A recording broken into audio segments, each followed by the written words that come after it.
Welcome back to another episode of Sal and Pals Go to the Movies. This is another Throwback Thursday review, and I'm here with my friend Touly. Say hi, Touly. Hey guys. And today we're going to be reviewing The Man Who Knew Too Little from 1997 with Bill Murray. And just to let you know, there's going to be spoilers up ahead, so you've been warned. Also, a shout out to Rodrigo for asking us to review this movie. Wallace Ritchie is mistaken for a spy and must stop a plot to assassinate international leaders at a banquet. So this movie features Bill Murray. It's a comedy movie. To start off, I'm going to basically start going down my list, which I have pros and cons. One of the pros is it's Bill Murray, funny guy. Another pro is it has a lot of innuendos and a lot of jokes. Now, that also leads me into the cons. It has a lot of jokes that sometimes they're overplayed and they get a little boring. But when that happened, I just had to remind myself that this is back in the 90s. So with that, it kind of fit in the theme back in the day. But at the same time, this movie is now one of the movies that stands out for their one-liners, like other movies do back in the day. This movie was more of I want to say like a Mr. Bean movie, that he's just wandering about and getting into trouble and doesn't really question it, what's happening. The story is that he thinks he's in a play, a live action theater play, and he's just playing a character. But in reality, he gets mistaken by an actual spy who is gonna kill some leaders, and he has to prevent it. And he does start,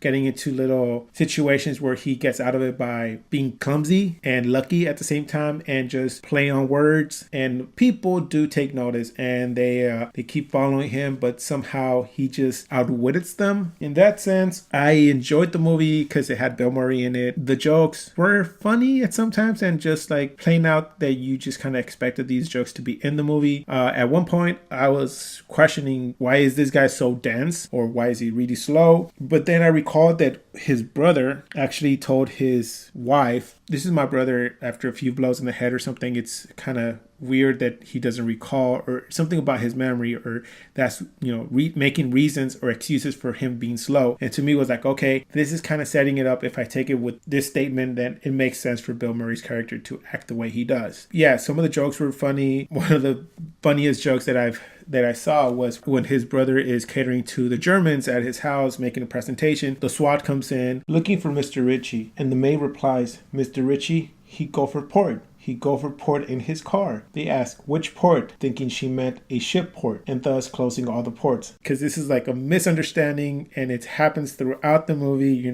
Somebody says something and another person takes it for, a different statement. So this is the whole ongoing joke throughout the movie. In a sense, it's a funny movie. I enjoyed it. Let me talk about the ending scene, which I kind of enjoyed, but I didn't at the same time. What I enjoyed about the ending was that there was an agent with the name Beckman. It's a reference to the old Ghostbuster movie where Bill Murray is in it too, and his character is Beckman. What I didn't like about the scene is that it was a long running joke, and it just kept on going and going and going. It was funny at first. They mistake them, and he did his clumsy move, made the agents say, "Hey, we were testing you and you passed." I would have liked it to end right there and then, versus it just kept on lingering. To me, that was too long. So with that, I'm going to throw it to Touly and see what Touly thought about the movie. For me, the film was pretty steady in terms of its mood. The plot was carried from start to finish at I don't want to say a bare minimum. It was pretty steady. Like I said, I think that's the one adjective I could use to describe the film. It was steady. There weren't like highs or lows that you would expect from a film, or any film that has like a plot and you following like a lead character around or whatever. Here, you just saw Bill Murray's character the moment he arrived at the airport to getting to his brother's place, and then him being a part of this play as he thought he was in. He was in his character throughout this entire film. It didn't change, and I think because of that, I sort of shut off my brain and just watched the film for what it was rather than questioning it a lot. But if I were, then I wish it would have gone to a point where Bill Murray's character, Wallace, he came to realize that maybe this was actually real, or maybe he was doubting himself whether this was an actual play that he was in, or somehow just came to realize that maybe he wasn't that good of an actor or something like that, just to get us to feel more about who he is as a human being, so that I could like root for him. But because of that, I never felt that he was ever in any danger, even though he was in very dangerous situation. Him not being aware that the gun he was carrying was actually real, and for him to be in front of like a dead body, and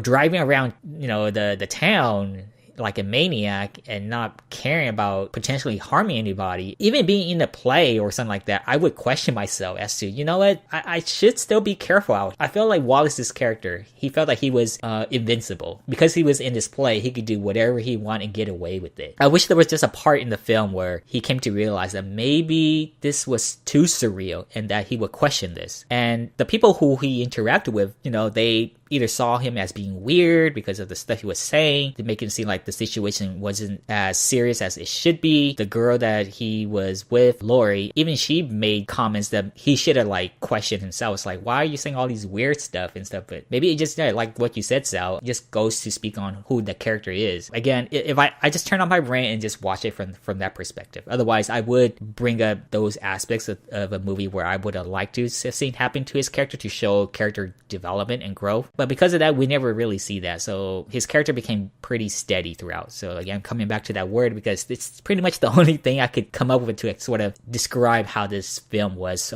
for me. Other than that, the comedy you spoke of too already, Sal. It was hit or miss. I mean, there weren't too many that made me like laugh out loud. It was kind of like little giggles here or there. And the name of the game really was, like you said, clumsiness and sheer luck, because there were a couple instances where he could have died or could have been at the end result of these people who were trying to kill these leaders. So again, it was just sheer luck. It reminded me, like you said, of like the Mr. Bean movies. Again, I try not to treat the movie and his character too seriously. I was alright with the movie. I just left it on, and I just hoped that something would turn out that would sort of take it beyond for what it was, but it never did. But at the same time, was I disappointed? No, because I kind of already expected what was going to happen down the road if it didn't go down that route. So for me, it was an alright movie. I wouldn't say it was bad, but at the same time, it wasn't a finesse movie as well. It was just like there, just watch it, take it for what it is, and yeah, that's pretty much how I felt about it. Yeah, I mean, I totally agree with you. This is not the best Bill Murray comedy movie out there, but it's not the worst. To me, it felt like it was a long Saturday Night Live sketch that got aware that it was kind of not being that hysterical. Then it tried to recover. It had these down times, and then sometimes it was like it was back on track. The way you said it was nothing that excelled, but it was just there. It just kept going. It never had these highs. It just had these medium, steady pace. To me, that's how it seemed. Okay, so let's give it our final grade. And if you want, can you just tell us what scene you really kind of enjoyed? So I would give the film a 6 out of 10. And in terms of a scene that I really enjoyed, you know what?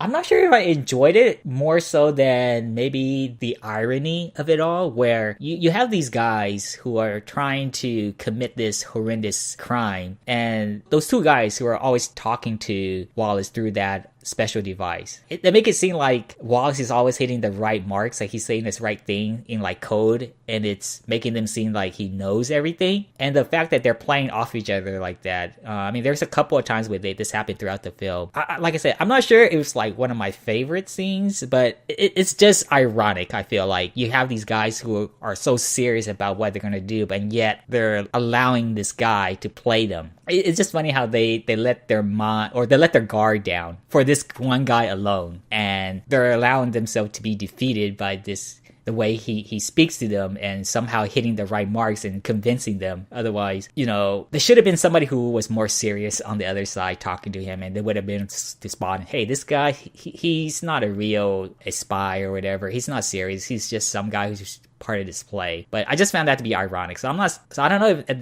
that answers your question, but I just found it ironic that there's these people who are so serious about trying to kill these world leaders, and yet they can't handle this one guy alone. No, I think I'm totally gonna agree with you in that scene. That was one of the scenes for me. Actually, it was my favorite scene where he gets a cigarette case and he starts talking to them and telling them, "I figure you got to tie up all your loose ends by 11:30 at the latest." To which they ask how he arrived at that time, which he replies, "For one thing, I know a couple of guys who are hoping to fire up some ambassadors at 11:59." He was referencing that he was gonna smoke some cigarettes with his brother, but they took it like, "Oh, he knows what we're gonna do." To me, that was like, okay, he's telling them what he's gonna do, but because the other people are talking in code, they take it for to signify that this guy is good. He knows what we're doing. How does he know all this? To me, that was like, okay, I see how the play on words are happening, and this whole concept of playing telephone. To me, that was that was my favorite scene. And then my grade for this movie is going to be a 7 out of 10. Like I said, not the best Bill Murray movie, but not the worst. I enjoyed it. I would tell people, if you want to watch something and, like you said, turn off your brain, watch this movie. It's funny. It's not going to be like making you laugh out loud. Like we said, think of the Bean movies, when he's just wandering around and getting into these situations and gets out of them, by sheer luck. This is your kind of movie. So with that, this wraps up our Throwback Thursday review for The Man Who Knew Too Little. Please join us next time when we review Commando from 1985 with Arnold. Social media is down in the description, and hit us up if you have any questions. Remember, keep watching movies.